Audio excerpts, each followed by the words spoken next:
Hello, my name is John Barron, and today I'd like to talk about 6 basic self-defense concepts that I think are very important.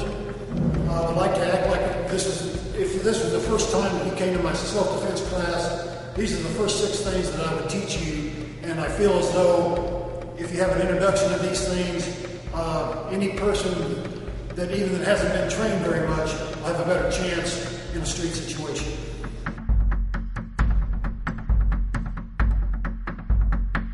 So the first concept I want to teach is the concept of critical distance. Critical distance actually means that you don't want to let somebody get too close to you. So for Colin here, his critical distance is basically going to be the length of an arm out plus about 6 inches. So this is going to be his critical distance. Now, critical distance has to do with action and reaction time. And the concept is, if he keeps me outside this far outside, then he's going to have time to react to whatever I may do. If I get in closer inside his critical distance, he's not going to have time to react. And a nice little drill that'll illustrate this is what I call a shoulder touching drill. And what you do is you get both of your partners here like this. And the drill is, Colin is going to try to touch my shoulder whenever he can, either shoulder, without telling me when, and he's going to go as fast as he can. Whenever there's an action-reaction, no matter how well trained you are or how fast you are, when there's an action against you, there's going to be a little time where you have to wait and pause before you have your reaction. We're going to try this again, but Colin's going to keep his critical distance. Okay? So he's right here, right about here. Now from here, I'm going to try to touch Colin's shoulder, and he has his distance. So we're going to try this. Colin's watching me.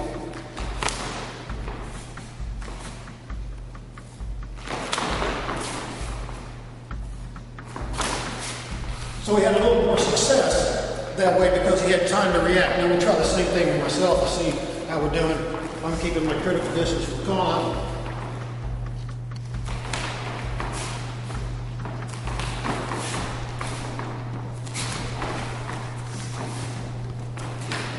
So it's an illustration of how that can work. Another thing about critical distance is Colin's keeping his critical distance here from me. I'm a suspicious person. He's keeping distance. Now, if I'm to break that distance in there to Colin, if I'm to bridge that distance and start coming in, Colin has 3 choices. His first choice is to back up and maintain that critical distance. So here's our distance. If I come in, he backs up. He's still maintaining his critical distance while he's talking to me or whatever he's doing. The second choice, which is a really good choice, is as I move in to break that critical distance, if he has a chance, he might just take off. If he has a chance or a choice or somewhere to go, he's just going to take off and go. So that would be his second choice, which is probably the best choice. His third choice is probably the least desirable choice. His third choice is, as I close the critical distance, and he decides there's no way for him to get away or to maintain the critical distance, he might become offensive. So as I come in, you're going to attack me. You see I come in, now you attack. Okay? So those are basically your 3 choices on critical distance. The concept I'd like to talk about, basic concept, is keeping your hands up. And this goes back to just what we were talking about critical distance before. And to give you an example of how that would work is here we have Colin again, and we're doing our shoulder touching drill again. And we'll try it again just like we were before. When I come up with Colin and try to touch his shoulder, his hands are not up, his hands are down. Are you ready? Now, this time, even though I've compromised his critical distance, I'm going to have his hands up here like this, in this manner. And now I'm going to try to touch his shoulder again, and we'll see if this helps a little bit.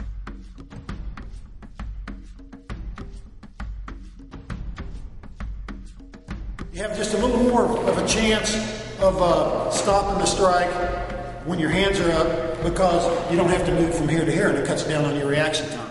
Depending on how the situation is or how the situation's going, Colin doesn't immediately have to go into a fighting stance or have his hands in a fighting manner or an aggressive manner, but his hands can be up in a passive manner, but they'll still be ready to block. So there's several ways that he can do that. He can have his hands up in front like this. Go ahead and leave them up. You can have your hands like this. You can have your hands like this, like if you're talking to somebody. Yeah, like that. Okay? You can have your hands like this. This is the way I like to do it, because you got a beard. You have your hands like this. Or you can have any way where it's above the belt. I don't care how you do it. Okay? It doesn't have to be aggressive. The thing here is, I'll show when Colin had his hands up. Let's say you had them like you're touching here. This can block down, this can block up. Okay, so if I'm coming in, he can block in that manner. His hands are already up so that he's not being threatening and he's not being aggressive, but he's being prepared. He's being prepared to block in case something needs to happen. Keep your critical distance, hands should be up. The third basic self-defense concept I'd like to talk about is narrowing your target, or otherwise turning a little bit sideways to your potential attacker. First of all, we've observed keeping our distance. My hands are up, and I'm like this. This is better than it was before. The next thing I can do to improve my situation is to narrow my target. And what I want to do here is to turn a little bit sideways. Now, the reason I want to do that, if I'm like this, all my target areas are exposed. My eyes, my throat, my groin, solar plex, knees, and so on and so forth. But if I can shift that a little bit and tuck my chin a little bit, I've protected my throat, I've protected my organs inside here in case for a weapons attack, and I've made it a lot narrower. The target that he has is a lot narrower for him to attack. So, what we want to do when we do that is, rather than when I turn to Colin as the aggressor, I don't want to, I'll do it this way, I don't want to go completely sideways on Colin like this, because that's going to have my back be a little bit too exposed if he used to go this way around. Okay, and also it's not a good stance. So what I want to do is have a shoulder or have a foot under each shoulder, and I want to drop back, and I want to have this foot out just a little bit, like this. My knees bend a little bit on the balls of my feet. My back heel up just about 1/16 of an inch. And my hands are up. Okay? So, from right here, I've changed this from here to here. And without being really very overtly aggressive, I'm still up here like this. My target is narrow in case he was to attack. He has less of an opportunity to hit the prime targets.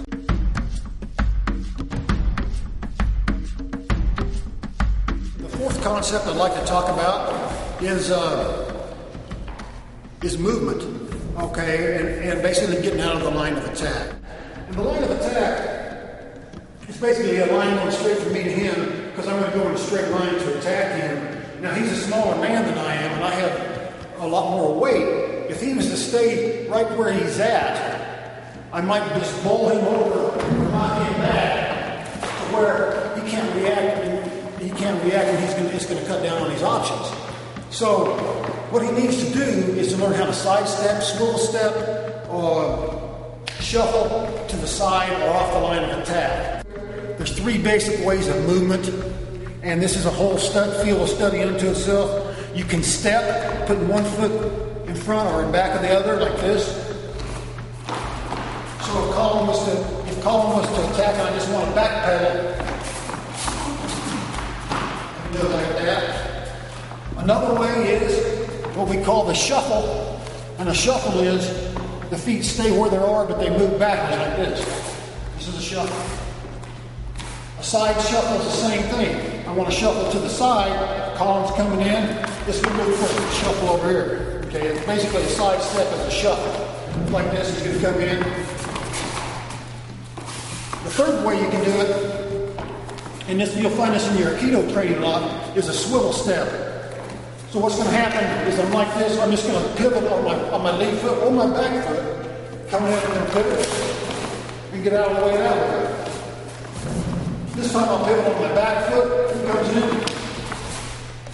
So you've got three methods of getting out of the way. There are three different forms of footwork. Like I say, that's a whole nother field, and it's a whole, you can study that, and you need to study that as a beginner for a couple of years. The next concept I want to talk about real briefly is that you want to be aware of your aggressor's or your potential opponent's hands. You want to know where his hands are at when you first encounter him.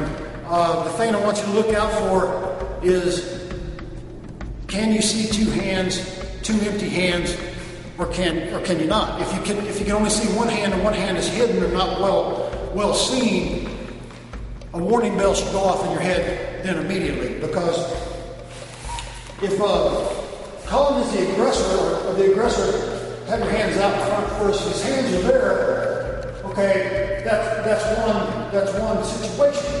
But if one hand is not there or moves during the conversation or whatever it is we're having, if one hand disappears out of sight during that time, that is when the alarm bell should go off in my head. Now, from here, if I have the option, then it's not time for me to skedaddle. But if not, I want to really keep an eye on what's going on back there. Because the minute that comes out, I'm going to either get out or I'm going to do something. So you want to be real suspicious of a hand that you can't see.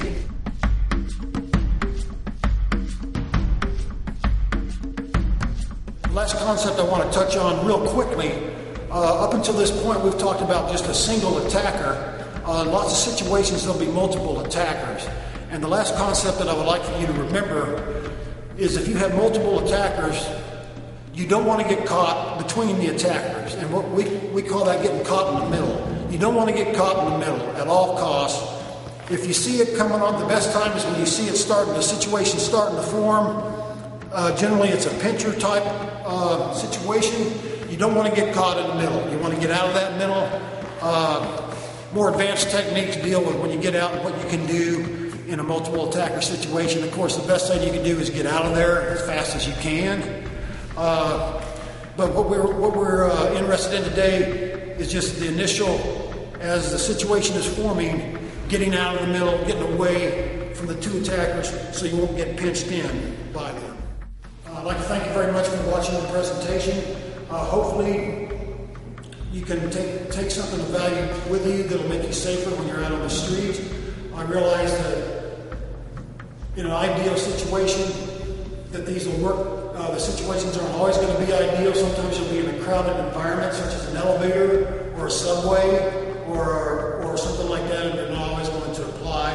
But basically, if you take these and apply these and maybe do a little more study on your own, this will be a good basis